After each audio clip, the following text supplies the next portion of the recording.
Welcome to the podcast. If you'd like to listen to an ad-free version of this episode and all of our episodes, then search True Crime Today Premium Plus on Apple Podcasts and press subscribe. That's our premium channel where all of our ad-free and advanced episodes live, all in one place. True Crime Today Premium Plus. Search it on Apple Podcasts and press subscribe. Even try it for 3 days free.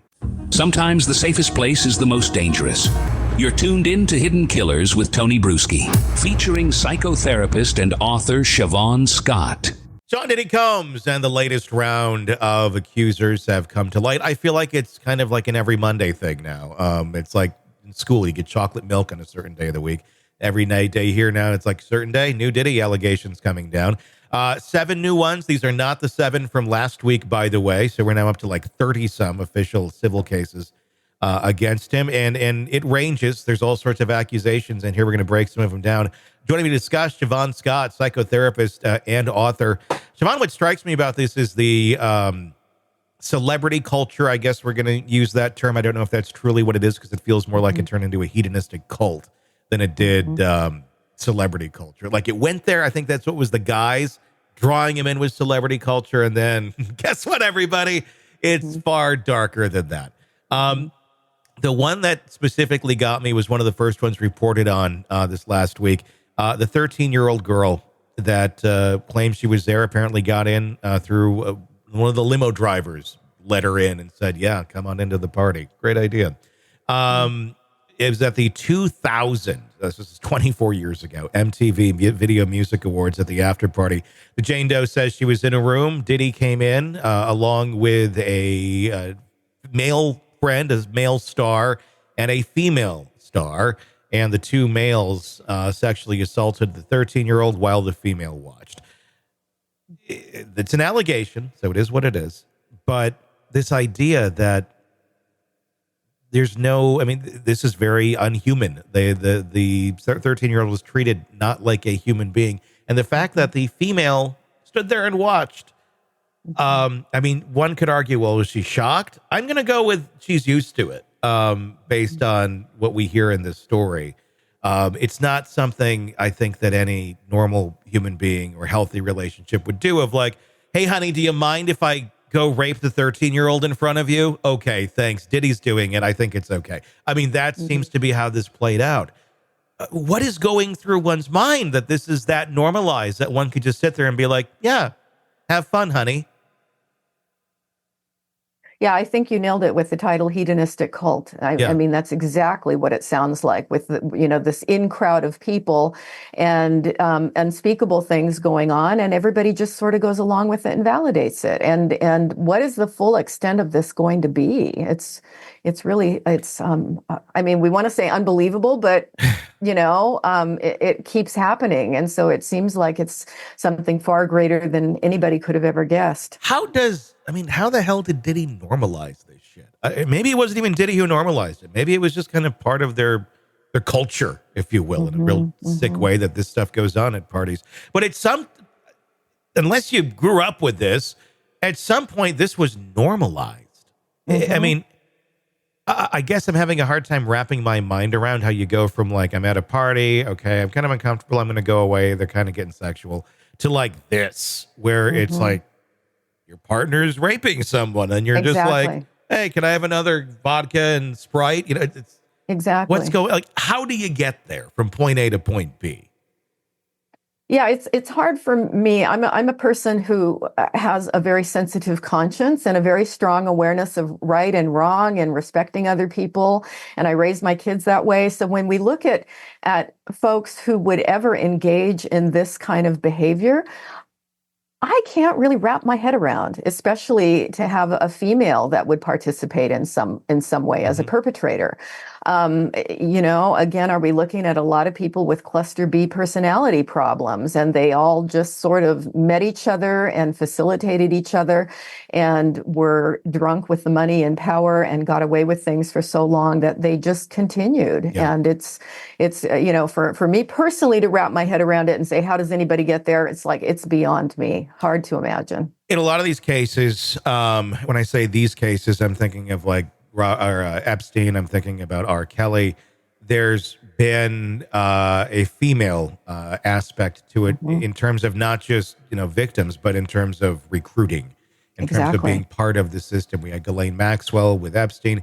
We had some of the women that were part of R. Kelly's harem, basically being a part of Mhm. it. I'm wondering if we're going to see that here as more names come out. It almost seems like it has to be part of the recipe for this sort of world to thrive, having a safe female figure be there Yeah. to make some of these women walk in and go, "Oh, this isn't so bad. I mean, she's a woman. She wouldn't Mhm. lead me wrong." Mhm. I'm wondering if we're going to see that here, and I'm wondering if we're going to see it like in a big name way of like a big female celebrity being tied into something like this. What's your thoughts on that being a possibility here? Yeah, nothing that would surprise me.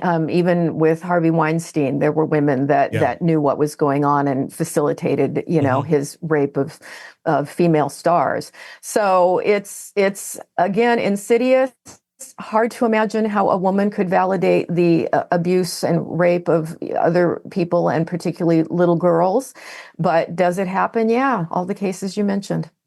I guess the question here on that, when we look at these other cases of Epstein, of Weinstein, something about the Steens, Yeah. of what we have here with Diddy, and all of that, yeah, and you have that female figure that is in there facilitating this stuff. I mean, and sometimes we've heard allegations of them participating in it as well. Mhm. Um, how? I mean, how do you get that? I mean, what is the mindset there? Is it something where they were groomed for so long, and there's almost a bitterness there of, well, I went through it and I'm okay, and it almost like validating their own abuse of like finding some reason for it by having others experience it too, so they're not alone and other people are doing this. It kind of makes theirs not so bad. I don't know. I mean, it seems Yeah. like a very twisted, weird way of trying to justify this in one's mind.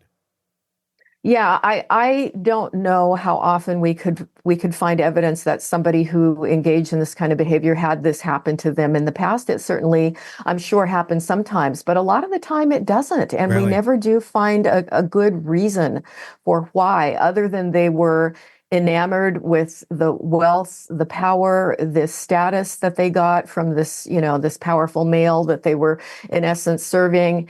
And, how do people override what we think of as a normal conscience, Mhm. other than maybe they never had a normal conscience to begin with? And for some reason, there just are people like that.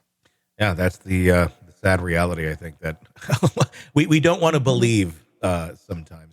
Let's talk Hmm. about Diddy's family. His family making statements this week. We saw them, of course, in court last week, coming in and out, standing by Diddy's side and making statements. The whole family making statements now, not just mom. That we stand with our dad. We believe him. We do not believe this mountain of accusers that really clearly points out a lot of misdeeds. You surprised by this at all? That the kids and everybody are going to stand by dad through all of this, despite the horrible mountain of evidence that shows dad's not necessarily dad of the year. Yeah. No, it doesn't surprise me because that's how he got away with so much for so long, because he has a group, including his family members, of people who consider him God and let him get away with everything. Mhm. So it would surprise me if anybody confronted him from his inner circle at this point. That's what I'm wondering is what does it take sometimes in situations like this where you have, I mean, let's take the celebrity out of it. Let's just say, it's a parent where someone was accused of really horrible shit. And let's, for the sake of this, assume that the children didn't know. I don't know how they Yeah. wouldn't, but maybe their head's just so far in the sand. Yeah. They don't know. But then it comes out, it keeps coming out. I mean, this is going to continue with a laundry list. It's not just one person, excuse me, making allegations here. Do kids ever come around to things like this and make a realization? Is there an event that needs to take place to help them make that realization? Do charges against them themselves help them make that realization if maybe they got caught up in it? Or is this just one of those things where our minds Yeah. really prevent us from going down that road? I think some perpetrators are so good at masking and role playing that their families, particularly their children, really have no idea about, we've seen that with some of the serial killers, that we've talked about. Their kids don't know. They have no idea. And while it's shocking, I think normal people, when presented with solid evidence, the chorus of voices of victims, they do come to accept it. And very often that's a very difficult thing for them. How do they separate their identity from the type of person that their parent is? So it's something that happens sometimes gradually, sometimes more subtly. But I think for many, it's something that they need to work through just to come to an awareness of who are they as separate from their parent. Yeah. I mean, and once they do come to that sort of awareness, I mean, what do you see typically? Do they still maintain contact with the parent, or when it's something this disgusting, is it like, you're out, I'm done? Or is that contact maintained for whatever reason, for their own well-being? I don't know. Yeah, I think more often in a case like that where they really had no idea and then they find out the parent had a horrible dark side, usually they do cut contact. Yeah. Is there any benefit to maintaining contact with someone like this? I mean, if they were good to you, because that's what goes through a lot of people's minds as well. To me, they were fine. Yeah. To the rest of the world, they were this terrible monster. But does that even matter once lines like this are crossed? If you're the child and maybe they'll never treat you that way, is there any benefit to maintaining that relationship? I think it's a case-by-case basis. For some people, they do feel a need maybe to write letters in prison and try to work out their feelings and come to some resolution where they can keep the good memories of the parent and hold that separate from all the bad things. So it's that challenge we have of holding two opposing truths at once, that, my father was a monster, but he was nice to me. Yeah. And so sometimes there is a process that they can go through that seems to work for them, but I certainly think a lot of them do just decide to cut contact. Yeah, it seemed like that would make sense, but I can't imagine. I mean, that's not an easy thing to do in any situation, even when you find out all this information, because your brain's just not going to process it. It's not like, oh that makes sense. He's doing all these horrible things. It's dad, It's shocking. It's very hard on the family. Welcome to the podcast. If you'd like to listen to an ad-free version of this episode and all of our episodes, then search True Crime Today Premium Plus on Apple Podcasts and press subscribe. That's our premium channel where all of our ad-free and advanced episodes live, all in one place. True Crime Today Premium Plus. Search it on Apple Podcasts and press subscribe. Even try it for 3 days free. You're in the thick of a true crime saga, every detail sinking in, and then, wham, a commercial about something you couldn't care less about. It's like being served a microwaved dinner at a 5-star restaurant. But it doesn't have to be this way.